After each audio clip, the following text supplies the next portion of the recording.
Well, hello everyone. In a very famous passage, Jesus gets asked the question, "And who is my neighbor?" And to answer that question, Jesus tells a famous story called the Good Samaritan. And over the next 2 videos, we are going to be exploring that story as we try to understand 2 lessons from that story. First, we want to know, who is my neighbor? And second, we want to learn what it means to be a good neighbor to these people.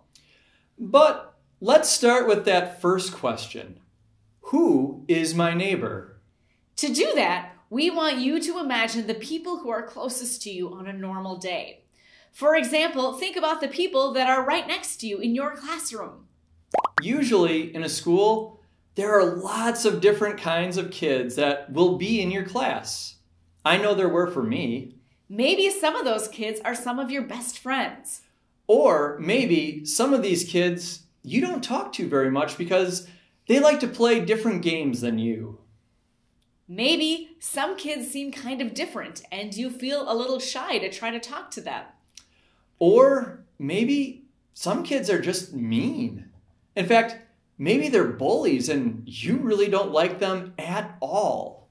And so as you think about all of these different kids, which of them do you think that Jesus wants us to be a neighbor to? Yep, you guessed it. Jesus wants us to be a neighbor to all of them, no matter what.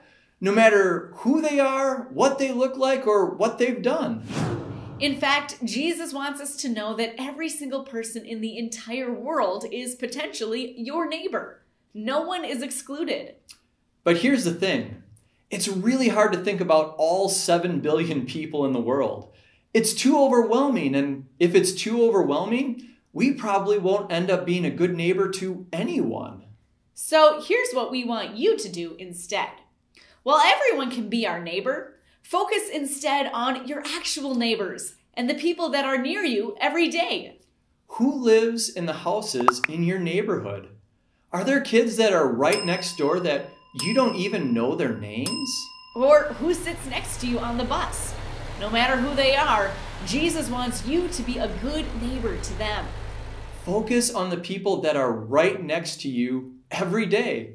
You know, your actual neighbors. And if you don't know them well, maybe this week, say hi to them for the first time or invite them to play with you and your friends. And now that we know that everyone is our neighbor, but especially those closest to us that we see every single day, in our next video, we will take a closer look at how we can be a good neighbor to these people.